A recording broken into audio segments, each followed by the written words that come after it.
Vaccines work, which this sign says that they do. Then why do people who have had the vaccine need to now wear masks, the same as people who have not had it? Because the public health leaders in our administration have made the determination.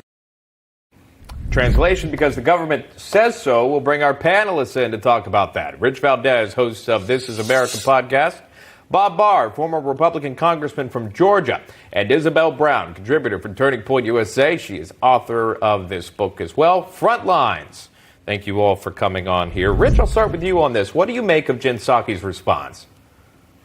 Well, Jen, circle back Psaki, silent P. She's doing exactly what she always does, right? Obfuscating the truth. They ask a very simple question. If you said that it's a pandemic of the unvaccinated and they should be wearing masks, then why is it that everybody has to wear a mask? She doesn't ever answer the question. She dances around the whole thing because it would be, I think, a lot more respectable if they were to say, you know what, look, we don't have all the answers. We try to follow the science. And quite frankly, the science isn't always very exact. But they don't say that. They try to play know-it-all each and every time. And this is why I think people are really losing confidence in at least in this administration, because they look and they say, you know what, you guys don't have it all together and you don't have all the answers. And why should we look to you for any type of guidance? Well, we heard President Biden essentially not say the unvaccinated people were not very smart. I want to play for you soundbite from New York City Mayor Bill de Blasio with an even harsher message for the unvaccinated. Watch this. The anti-vaxxers are criminal at this point. What they are doing to this country is undermining our future. They really are. They're taking away the future of this country. Bob Barr, I'll go to you. We just heard New York City Mayor call the unvaccinated criminals.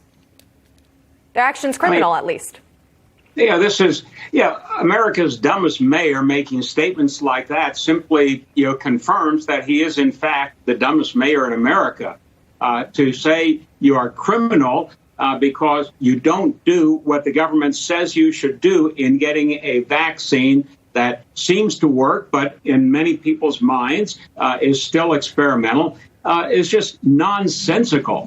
What endangers people in New York is not people who don't get a vaccine, but the way the police, the law enforcement's hands have been tied in that city and defunding the police. That's what endangers people in New York, not people who don't get a vaccine.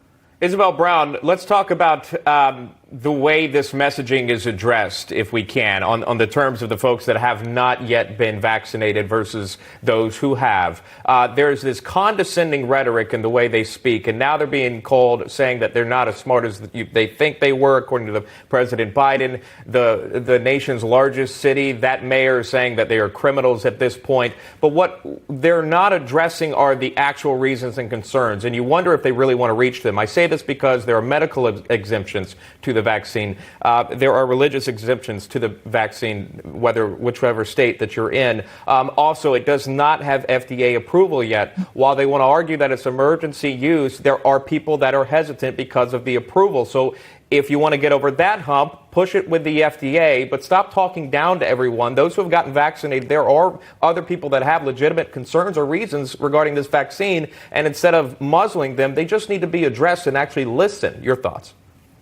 Sean, you hit so many important points there. And I think what we're seeing in the last year or so, especially particularly under the Biden administration, is this idea of contempt for the American people, not just with a vaccine mandate, but every aspect of politics and public policy in America today. The government genuinely believes they know better than you, an American citizen, that they have the authority and the morality to tell you how to live your life, even if it's not the right thing to do, even if they don't have all the answers, even if the science doesn't support what they are trying to mandate in the moment. It's so important to understand that our press secretary, Jen Psaki, fails to answer every one of these questions when the press asks her about them repeatedly in the White House press briefing room. We don't have data to support mask mandates. We don't have conversations about these exemptions medically, religiously, or otherwise. And instead, the White House is content on making blanket statements that would apply to every American without having these important conversations about what it means means for you and your life. It's time to start prioritizing liberty and having these important conversations rather than allowing the government to control every aspect of humanity. Yeah, some really great points there. Isabel Brown, Rich Valdez, Bob Barr, please stick around with some other topics to get to.